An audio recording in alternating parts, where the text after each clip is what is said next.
Setelah Presiden Prabowo Subianto turun tangan, polemik 4 pulau yang sempat memanas diputuskan menjadi milik Aceh. 4 pulau tersebut adalah Pulau Mangkir Besar, Mangkir Kecil, Lipan, dan Pulau Panjang.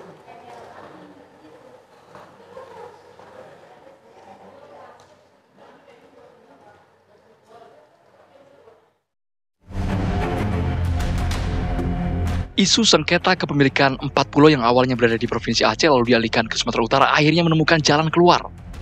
Presiden Prabowo meminta para menterinya dan juga kepala daerah bersatu menyelesaikan persoalan yang ada.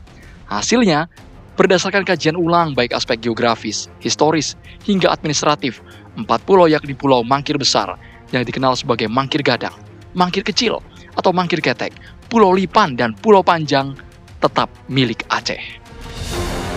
Berdasarkan laporan dari Kementerian Dalam Negeri, berdasarkan dokumen-dokumen, data-data pendukung, dan kemudian tadi Bapak Presiden telah memutuskan bahwa pemerintah berlandaskan kepada dasar-dasar dokumen yang dimiliki oleh pemerintah telah mengambil keputusan bahwa keempat pulau, yaitu Pulau Panjang, kemudian Pulau Lipan, kemudian Pulau Mangkir Gadang, dan Pulau Mangkir Ketek, secara administratif berdasarkan dokumen yang dimiliki oleh pemerintah adalah masuk ke wilayah administratif Provinsi Aceh. Kini kepemilikan 4 pulau tersebut sudah jelas. Pihak yang berhak dan punya kuasa atas kelola pun sudah ditentukan sehingga polemik berkepanjangan tak terjadi lagi. Tim TV One mengabarkan.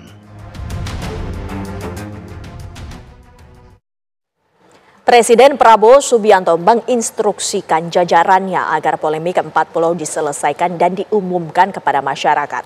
Prabowo menilai suasana Indonesia saat ini bagus dengan kondisi ekonomi yang baik sehingga perlu dijelaskan kepada publik. Telah dilaporkan bahwa saudara-saudara sudah bertemu untuk membahas masalah 4 pulau yang jadi bahan pembicaraan sekarang. Prinsip bahwa kita satu negara, NKRI, saya kira itu selalu jadi pegangan kita. Tapi alhamdulillah kalau memang dengan cepat sudah ada pemahaman bersama, penyelesaian, saya kira baik sekali. Jadi segera saja diumumkan ke masyarakat nanti supaya nggak jadi bahan untuk bikin rame lagi. Suasana kita sangat bagus, jadi kita sangat perlu suatu penerangan terus ke rakyat. Ya, kondisi kita baik, kondisi ekonomi kita baik, pertumbuhan kita baik. Setelah Presiden Prabowo Subianto mengambil alih, polemik 4 pulau telah menemukan jalan keluar. Status kepemilikan Pulau Mangkir Besar, Mangkir Kecil, Lipan, dan Pulau Panjang telah diputuskan adalah milik Aceh. Agar polemik serupa tak terjadi lagi, kami akan mengajak Anda berbincang bersama Menteri Koordinator Bidang Hukum, HAM, Imigrasi, dan Pemasyarakatan bersama Profesor Yusril Ihsa Mahendra. Selamat sore, Prof. Ya, selamat sore. Ya, dari Presiden Prabowo Subianto telah memutuskan bahwa 4 pulau ini masuk ke Aceh. Sebenarnya menurut pandangan Anda, setelah Presiden ini telah mengambil alih dan juga mengurai, apa tanggapan Anda? Ya, keputusan yang diambil oleh Pak Presiden Prabowo sore ini adalah keputusan yang sangat tepat, ya. Dari segi sejarah, dari segi dokumen-dokumen yang kita miliki, dan juga dari kajian hukum untuk memutuskan bahwa sebenarnya keempat pulau itu diputuskan oleh Presiden sebagai bagian daripada Provinsi Aceh. memang polemik ini sudah sangat lama sebenarnya, dan saya baru saja sore ini mendapat informasi dari Pak Abdul Latif ya, pada waktu beliau menjadi Badan Pekerja MPR tahun 1992, persoalan ini sebenarnya sudah pernah dibahas, dan atas arahan dari Presiden Soeharto pada waktu itu, yaitu Gubernur Sumatera Utara Raja Inal Siregar dan Gubernur Aceh Ibrahim Hasan, itu sudah menyepakati tahun 1992 bahwa pulau ini masuk ke dalam wilayah Aceh. Hanya sayangnya belum dituangkan dalam bentuk satu peraturan perundang-undangan, sehingga akhirnya menjadi polemik yang berkepanjangan sampai saat sekarang ini. Jadi hari ini Presiden telah mengambil satu keputusan, dan keputusan itu sangat tepat mengakhiri konflik ini. Mungkin timbul pertanyaan, apa Presiden berwenang? Saya mengatakan Presiden sangat berwenang untuk mengambil keputusan terhadap masalah ini, oleh karena masalah ini berlarut-larut dan berkepanjangan, dan diserahkan oleh semua pihak kepada pemerintah pusat, dalam hal ini Presiden, untuk mengambil keputusan. Maka Presiden sebagai penyelenggara pemerintahan tertinggi menurut Undang-Undang Dasar 45 berwenang, dan beliau telah mengambil keputusan bahwa 4 pulau itu adalah bagian daripada Provinsi Aceh. Tapi keputusan ini harus ditindaklanjuti berdasarkan peraturan perundang-undangan yang ada sekarang, yaitu Undang-Undang Nomor 14 tahun 2015 tentang peraturan tentang pemerintahan daerah, yang menyatakan bahwa tapal batas daerah, provinsi, kabupaten, kota itu harus dituangkan dalam bentuk peraturan Menteri Dalam Negeri.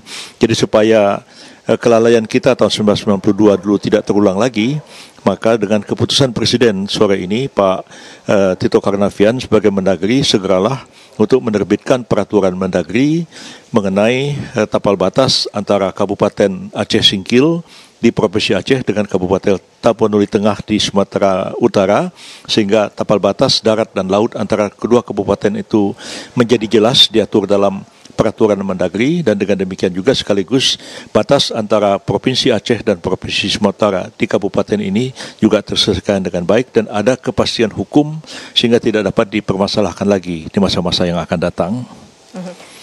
Selanjutnya, untuk permasalahan seperti ini tidak terjadi lagi di masa mendatang, adakah hal-hal yang perlu digarisbawahi? Apakah itu dari bukti historis maupun dari letak geografis, ataupun bukti baru atau novum pengelolaan dari pulau itu sendiri? Apa sebenarnya yang menjadi acuan, Prof, untuk menghindari polemik serupa? Ya, di masa yang lalu pembentukan provinsi, kabupaten, dan kota itu sangat sederhana. Walaupun dibentuk dengan undang-undang, tapi kalau membentuk provinsi hanya menyebutkan kabupaten, dan kota praja zaman itu ya. Kota sekarang ini sebagai bagian daripada provinsi itu. Kalau membentuk kabupaten hanya menunjuk kecamatan-kecamatannya saja, tanpa menunjukkan dengan jelas di mana tapal batas antara dua provinsi dan tapal batas antara dua kabupaten yang berbeda itu. Ada beberapa undang-undang tentang pemekaran daerah setelah kita berada di era reformasi ini, itu yang menyebutkan dengan jelas batas-batas provinsi, batas kabupaten lengkap dengan peta dan koordinat-koordinatnya. Misalnya pembentukan pembentukan Kabupaten Kayong Utara di Kalimantan Barat, itu ada petanya dan ada koordinatnya, dan itu disahkan oleh DPR dan pemerintah, dituangkan dalam bentuk undang-undang dan dimasukkan sebagai lampiran, dan dinyatakan lampiran itu merupakan bagian tak terpisahkan dari undang-undang yang pembentukan Kabupaten Kayong Utara itu. Tapi masih banyak undang-undang tentang pemekaran daerah yang tidak mencantumkan batas-batasnya itu secara rinci ada di mana, sehingga menimbulkan banyak polemik terjadi akhir-akhir ini di banyak tempat, misalnya juga antara Bangka Belitung dengan Kepulauan Riau tentang status Pulau 7, antara Kabupaten Lebong dengan Bengkulu Utara dan sebagainya. Tapi dalam undang-undang tentang pemerintahan daerah sekarang ini, kewenangan untuk menetapkan secara detail batas-batas provinsi dan kabupaten kota itu ada pada Mendagri, dan Mendagrilah yang membuat peraturan Mendagri untuk menentukan di mana batas daerah yang bersangkutan.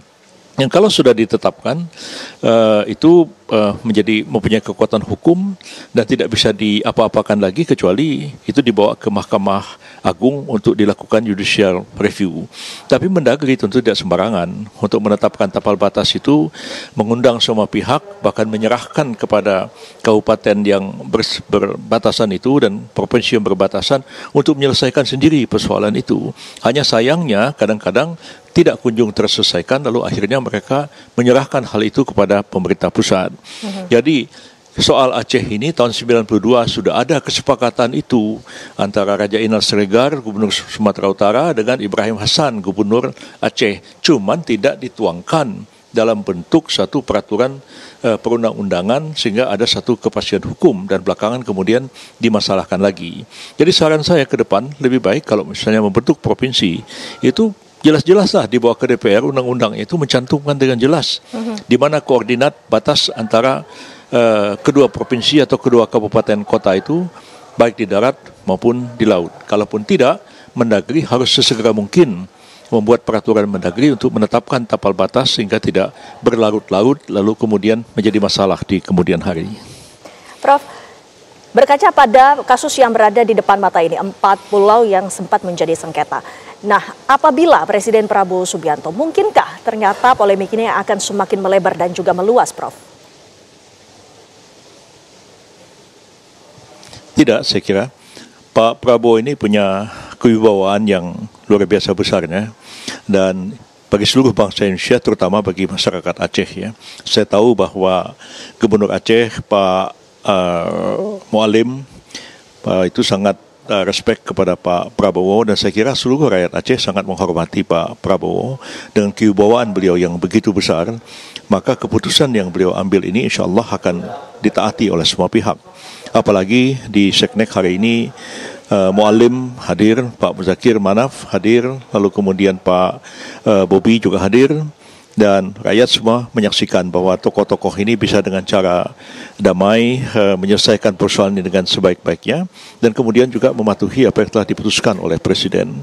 Dan saya berharap dengan ini polemik tidak berkepanjangan, terutama masyarakat yang ada di Aceh atau masyarakat Aceh yang berada di luar Aceh dan juga masyarakat Aceh yang ada di luar negeri jangan terus-menerus menjadikan masalah ini sebagai satu polemik tidak berkesudahan, lagi-lagi membangkitkan luka-luka lama ya, peristiwa-peristiwa yang terjadi di masa yang lalu yang sebetulnya sudah kita selesaikan dengan sebaik-baiknya melalui proses yang sangat panjang, akhirnya dengan perundingan dan MOU di Helsinki, lalu kemudian munculnya Undang-Undang Pemerintahan Aceh, kita dapat menyelesaikan persoalan ini dengan sebaik-baiknya. Banyak pihak terlibat ya, Pak Yusuf Kala terlibat, Pak SBY terlibat, tadi saya sebut nama Pak Latif, Pak Harto terlibat ya. Saya ikut terlibat juga mewakili pemerintah pada waktu itu menyusun undang-undang NAD maupun undang-undang tentang pemerintahan Aceh sesudah Helsinki. Jadi kita semua memberikan kontribusi lah untuk Aceh ini dan kita semua mencintai Aceh. Jadi jangan kemudian kita berlarut-larut, berkepanjangan memperdebatkan persoalan ini, memanas-manasi lagi, apalagi membuka-buka kembali luka-luka lama yang tidak ada manfaatnya bagi kepentingan kita bersama.